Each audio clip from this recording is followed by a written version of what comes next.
Hey there, hey everyone. This is the first episode that I record about on this podcast. This podcast has been more like artificial intelligence and so on. So now I have been publishing posting on my blog, and I have as well creating artificial intelligence based post in which the artificial intelligence is going to read for you the blog post.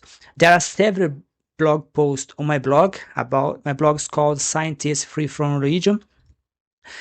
So far, this is the first episode that I'm recording with my own voice. It has been a while since I use English. I has been doing a lot of work in Portuguese, my native language. I do have a PhD and I have a master's degree. All of them was done in English. I also write a lot in English.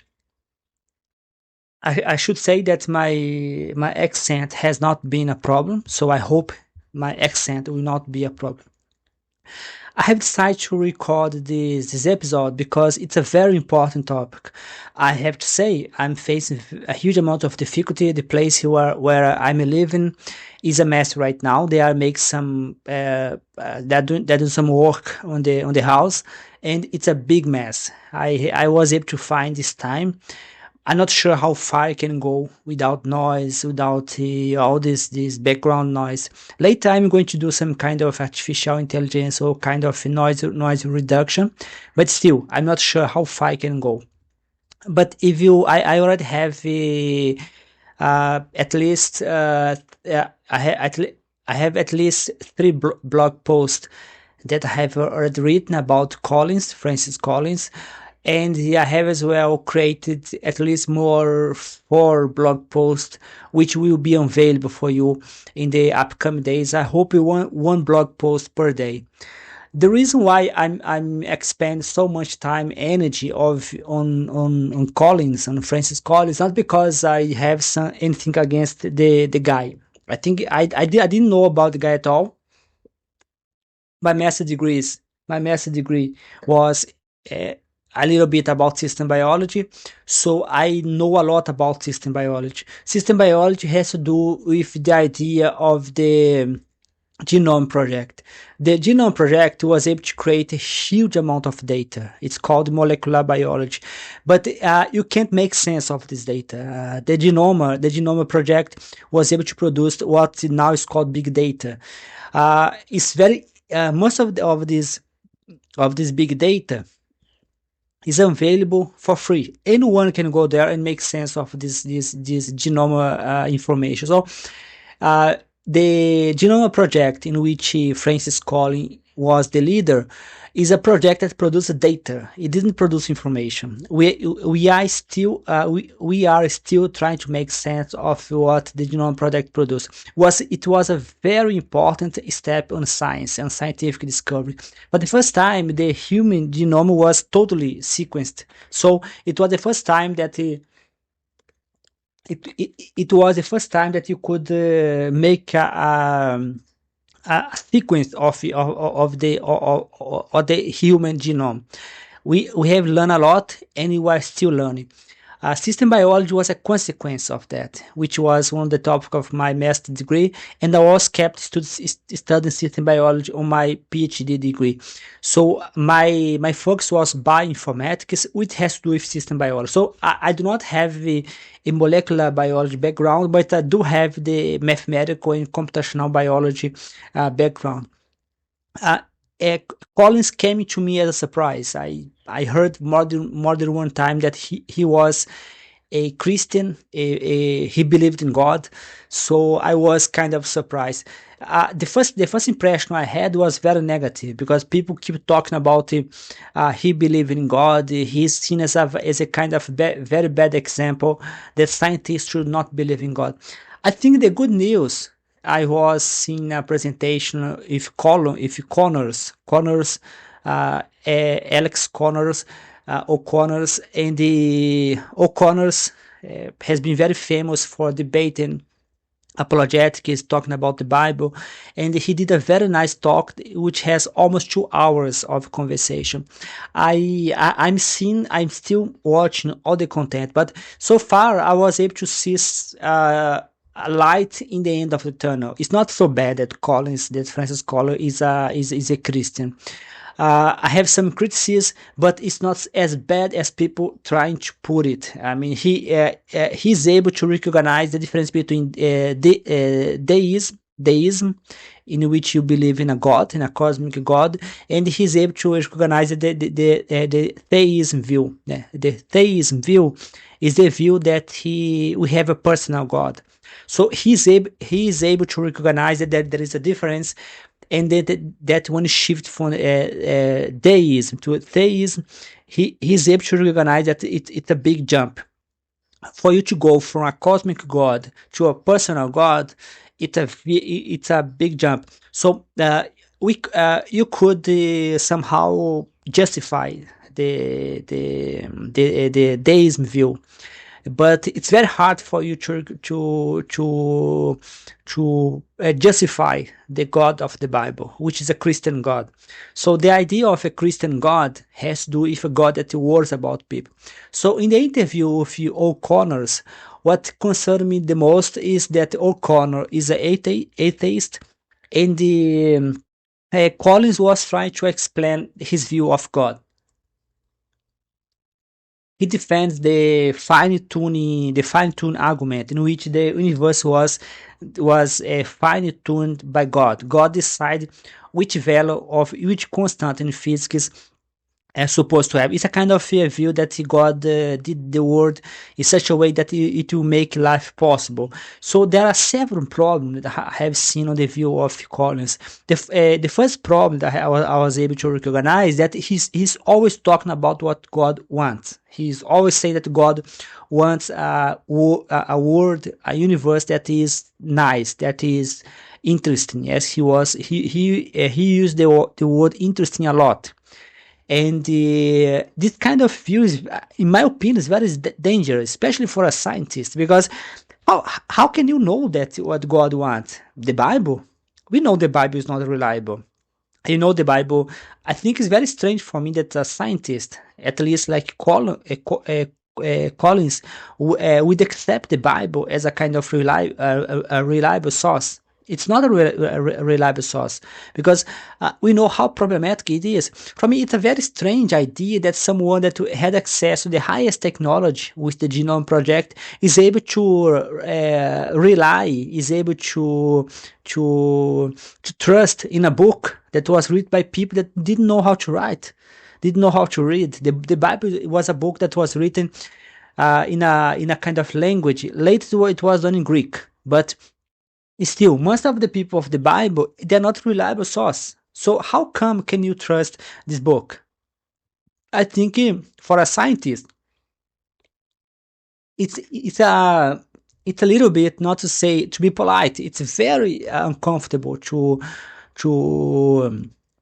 even Crick, I think it was Crick or Watson, one of the two big guys of DNA, said that when he met a Christian scientist, for him it was very embarrassing. Sometimes I imagine how he would react if he had met Collins.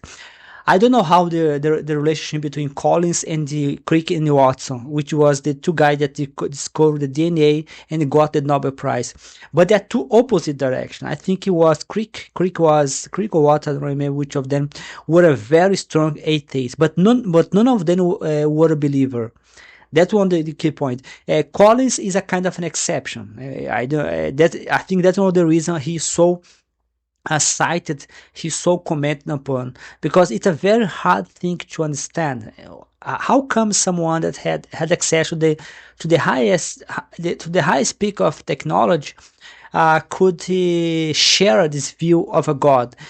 He said several things on his interview with O'Connors that's very, in my opinion, very problematic. For example, he said something about Albert Einstein, that Albert Einstein would agree with him. I don't think so. I don't think so that Einstein would agree with him, because Einstein has a view of the universe that was simple. Einstein wants simplicity, and the idea that you have a God that he is able to move everything around, so the world would be nice for the humankind. It's the opposite. Einstein called the Bible as a childish belief, as an infantile belief. Einstein didn't like the Bible. Einstein didn't like the idea of a personal God. So the idea of Collins goes against any belief that Einstein would eventually have. Einstein used to believe in the God of Spinoza, the cosmic God, the beauty of the universe. It's totally different from a Christian God, from a Christian view of the world. So when Collins is talking about a God that he tuned the universe, just I think it's a very bizarre and even strange view when Collins is talking about a God that wants the world to be interesting, like the God wants the world to love him. It's a kind of very strange view, in my opinion, especially come from a scientist, that God would create the world just for human to love him, like just because that's a Christian view, that the God want people to worship him. We know that worship was introduced late in Christianity. It's not the base of the Bible. The Bible does not. The idea that you should worship God, that you should pray God, that you should all the time keep talking to God, it's a late addition in Christianity. It's not the base of Christianity. So for me, the view of the Collins is a very problematic view. It became a little bit more because when you first he was talking about the fine tuning, which is a physics problem. Physicists, no serious physicists agree if it is kind of fine tuning model. Neither biologists. Frank Collins is alone on that. But what caught my attention as well is when they start to talk about Jesus Christ. The question was, can you trust the Bible? Was Jesus Christ really crucified? Can you trust that account? O'Connor's, I'm not sure if O'Connor trying to be polite, but I disagree for what O'Connor said. O'Connor said that Alex O'Connor said that one possible way for you to say whether if the Bible is correct or not is if you see if the account is repeated in several points of the Bible. So you have some account in the Bible that appear just in one point. It never appear again. For example, in Brazil, we have an African religion called the Ubanda, which is an African Christian religion in Brazil. It's unbelievable, but they create a holy religion based in just one part of the Bible. There is one part of the Bible that is mentioned just one time. It never mentioned again. It just mentioned one time. And in Brazil, they create a holy religion just to explain just one part of the Bible in Apocalypse. So it's a very strange fact. In the case of the O'Connors, when he was talking to Collins, O'Connor's when he was talking to Collins, he was mentioned that a part of the Bible that is mentioned several times should be a little bit more reliable. I'm not sure if he was trying to be polite with Collins. He was trying to be a kind of a political and nice guy to avoid to say to Collins that your point of view make no damn sense. So it's certainly like if you have a part of the Bible that a story of the Bible, account of the Bible that repeats several times in the Bible, or several points by several different people in the Bible, like Paul and Matthews and so on, he said that account should be a little bit more reliable. The big issue is that it's not that hard to find example in the history of humankind in which the same story was repeated several times. For example, the case of alien people that they are taken by aliens. Most of them they are able to do to give you a very precise account of what happened to them. Most of this account they are precisely the same. They're more or less the same. They talk about more or less the same kind of a kind of green guy doing some kind of experiment. So the fact that several people are able to make a kind of precise account of an event like alien abduction does not mean that it has any truth on that.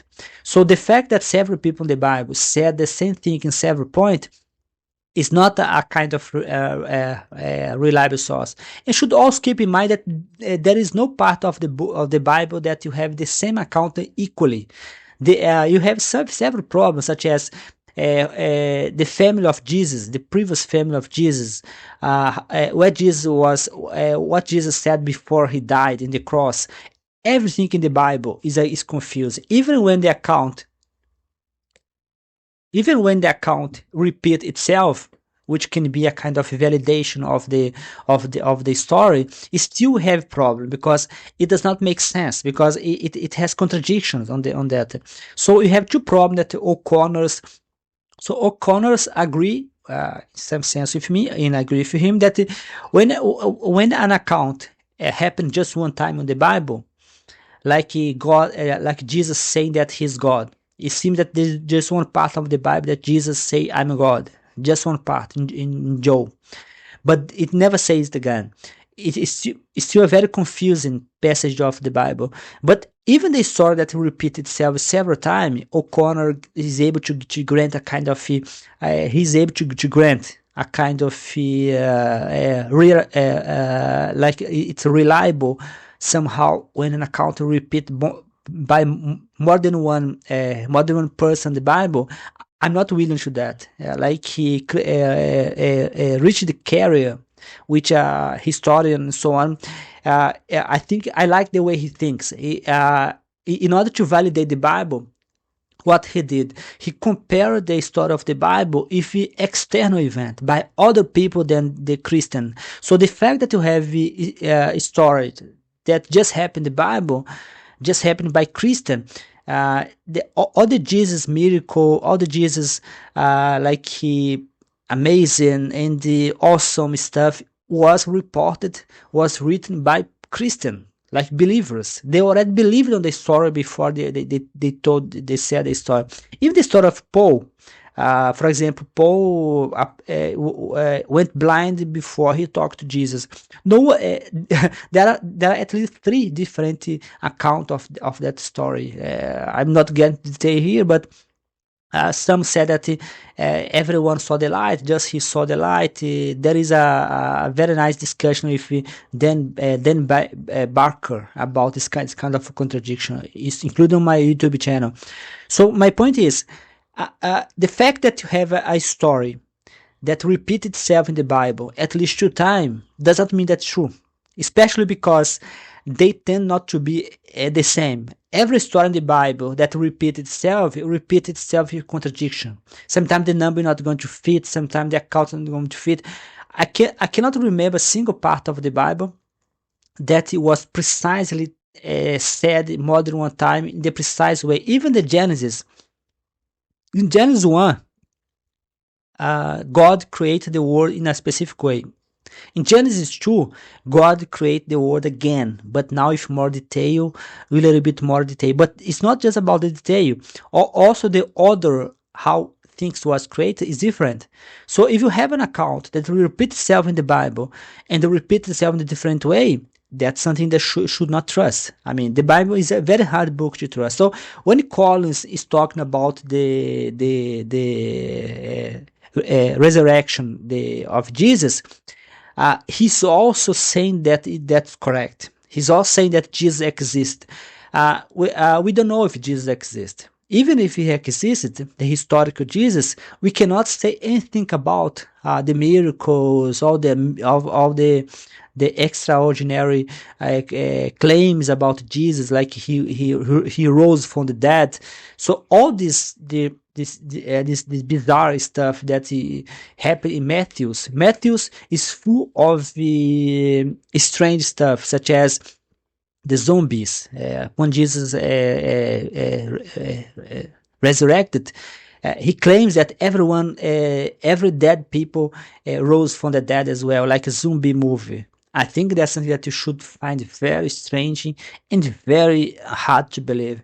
So my point, if you call it, that Collins is a scientist. I mean, he may be, I don't know if I think he's retired, but imagine how many young scientists may hear a very important scientist saying this kind of stuff. But I'm not sure that it has a big impact on scientists, because most of the scientists, they are not fine-tuning believers, and they are not creationists. The number of creationists is very small. My biggest concern is somebody seen from the outside. Science is Collins is a very important guy of science. So you cannot say like you should say this or you should say that. He's free. He's free to say whatever he wants. But sometimes I wonder, a man that gave so much contribution to science now is helping to destroy science. I think the worst part that he's not destroying just he's not destroying mostly his side, which is biology. He's destroying the side of somebody else, because he's not a physicist. So imagine a physicist like Steve Hawking, like all these big guys from physics, should hear that the world was tuned by a designer, by God. There is no serious physicist that believe this stuff. It's like you mess up the work of somebody else. In his own view of the world, his own biological view, he's not an intelligent designer. He's like a theist design. So he believes that God created the universe, but God does not did not interfere with the laws of physics, which is a kind of a little bit more complex, a little bit more advanced. But he's not a creationist. He's not an intelligent designer. He's a theist designer, which is a little bit more sophisticated compared to creationist. But when he comes to talk about fine-tuning, he's been as ridiculous as a creationist in biology. So that's why I said previously in one of my posts, I said that the believer world is very crazy. The biologist, he thinks that he's a physicist, and the engineering think that he's a biologist. For example, in the case of the creationist, one of the most famous creationists is the creator of the MRI machine, which is the machine to see the brain, the electromagnetic resonance MR, the resonance magnetic machine. So imagine the situation, someone that's very important, created in one of the most important machines ever built, is a creationist, but he's engineering. He's not a biologist. So you see, I have done a research to understand where is the creationists come from. Most of them, basically none of them, they are biologists. They are come from theology, they are come from engineering. Some of them can be even from mathematics. But that's the most bizarre part, I think, about the believer world, the world of the Christian world, when they come to science. You see Collins, which is a kind of biologist, talking about physics, like he knows what happened, but he like finely tuning. So, but he does not know. They have no idea what he's talking about. Then you see engineering, the guy that created the resonance magnetic machine, which is used to see the brain, which is a very important machine. Then this guy starts to say that he's a creationist. There is some kind of documentary about the creationist, but one thing called attention. All of them, they are American, men and white. Again, they are all American, men and white. I think that should call attention. Why all the creationists, all the fine-tuned guys, all these mad guys, they are United States, they are American? I think it has to do with power. I think that is one of the worst part of religion. Religion makes people think that they are special. I do believe that Collins did a very important work for humankind with the Genome Project. I do believe that the guy that created the resonance magnetic machine also did a very important work for the humankind. Now you can see the brain, you can measure brain wave, but it strikes me as a big surprise that those people as well, they are just I called it in a blog post of the ignorance bet. The ignorance bet is very simple. Suppose that you are very good at your own area of expertise. You are, for example, a physicist, you are a biologist, you are very good in what you do. But then you decide to go to another area, such as physics. Then instead of talking to an expert, someone that knows what they're talking about, they understand what they're talking about, they decide to hear the Bible. I think it's an ignorant bet, because they are betting on the ignorance of what you don't know.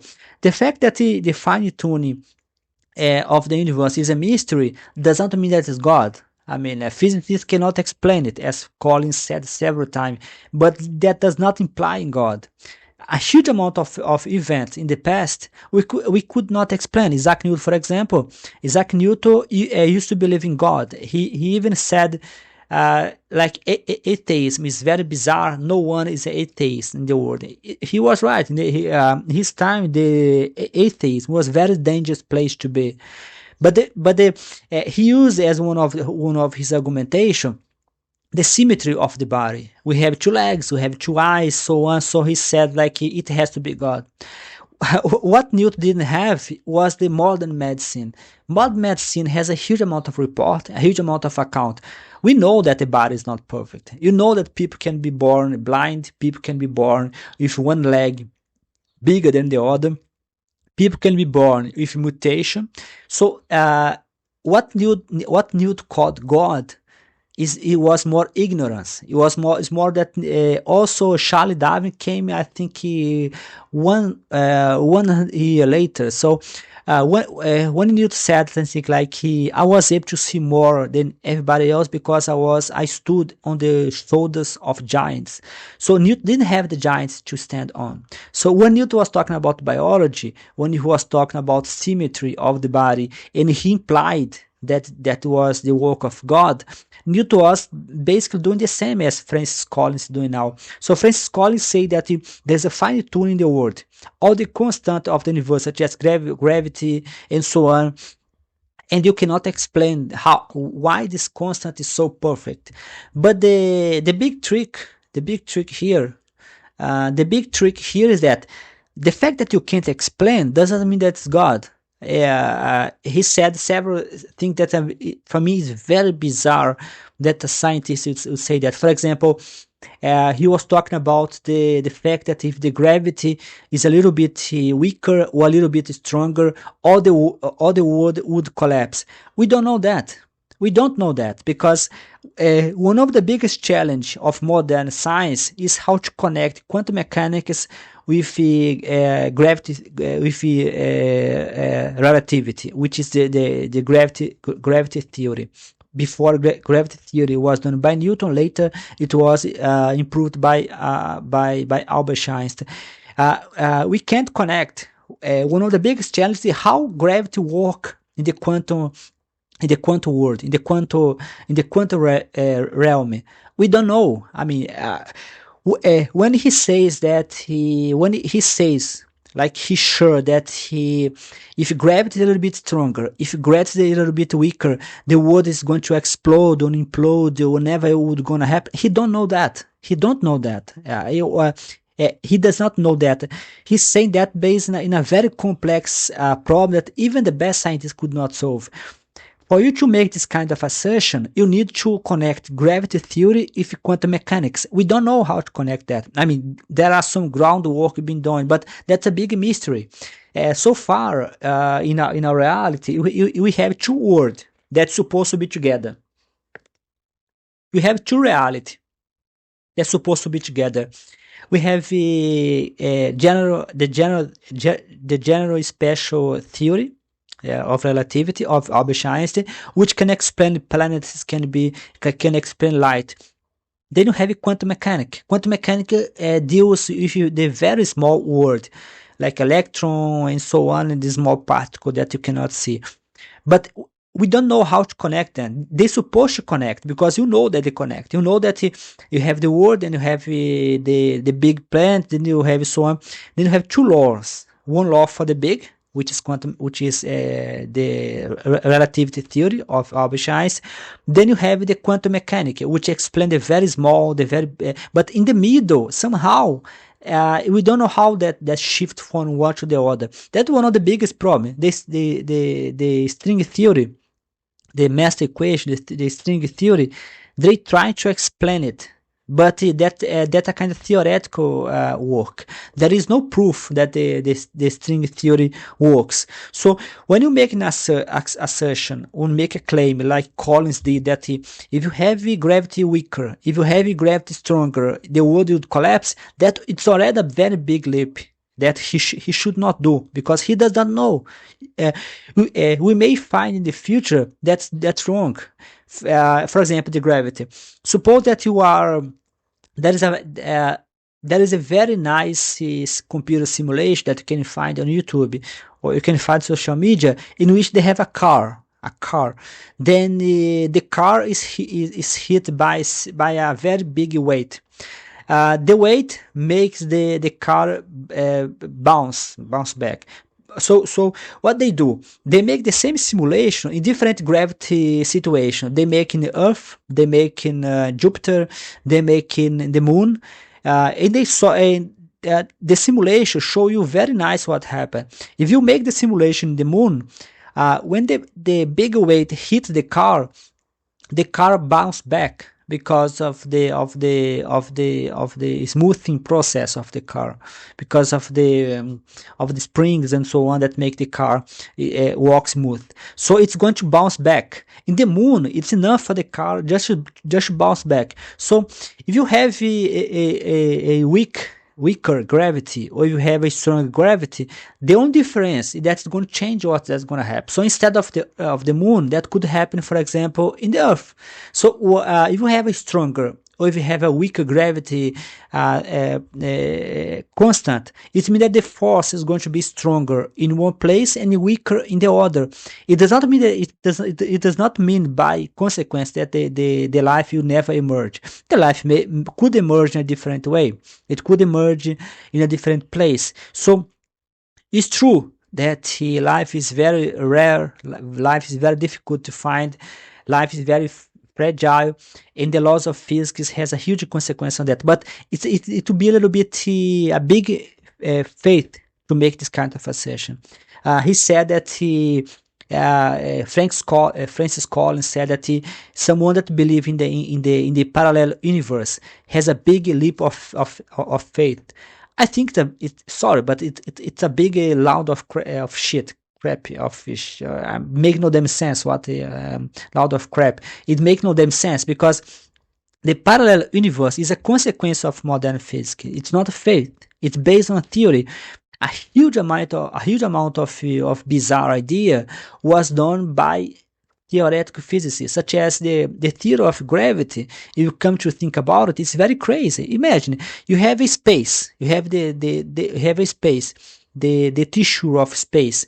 Then you have to imagine that time can pass slower or faster, depend on the speed of the object and depend on the weight of the object. So when the light goes around the sun, which was how Albert Einstein proved his theory, the light is going to be slower because of it's going to go faster. Sorry. Because it's a very heavy object. So in order the light to keep it a constant speed, which the speed of the light is constant, the light needs to go around the sun. So in order to make the same, in order to keep the speed. So if the time goes lower around the sun, it has to go. It needs to go kind of bigger. It goes around. So instead of hitting the back of the sun, it goes around the sun. So that's the reason why you at least when Albert Einstein proved his theory, you had that kind of shift on the position of the light. So the light is supposed to be in the back of the sun. They start to see in the corner of the sun, in the side. So you start to see it even when you're supposed not to see the star, the light of the star. So that's a very bizarre idea if you come to think about it. So if this idea, I think the idea of Albert Einstein is as bizarre as any parallel universe. So Collins said that the parallel universe is a kind of bizarre idea required to more faith to believe on that. But imagine you believe in a personal God. I think that's very bizarre. A guy that he create the universe, like fine tune the universe, just to be interesting for him. Collins use a lot the word interesting. I think it's a very bizarre stuff. First, that you know what God wants. He wants the world to be interesting, and you know how interesting it's that. You know that God could be find interesting something totally different from what we human believe. So you put the human in the center of the universe. Like interesting for God is human to be happy because human has to love God. I think that's a very bizarre view. If you think about it, it makes no sense. Science is not about find the stories, find the explanation that makes human happy. Science is about understand the fact. So we should understand facts. So guys, I will stop here. I was able to record all the episode without noise, without problem. I hope to come back in the future. I do have a couple of blog posts that you can find in our blog, and I do have more 4 blog posts that are going to appear in the next day. So for now, I just have to thank you and hope you enjoy the podcast.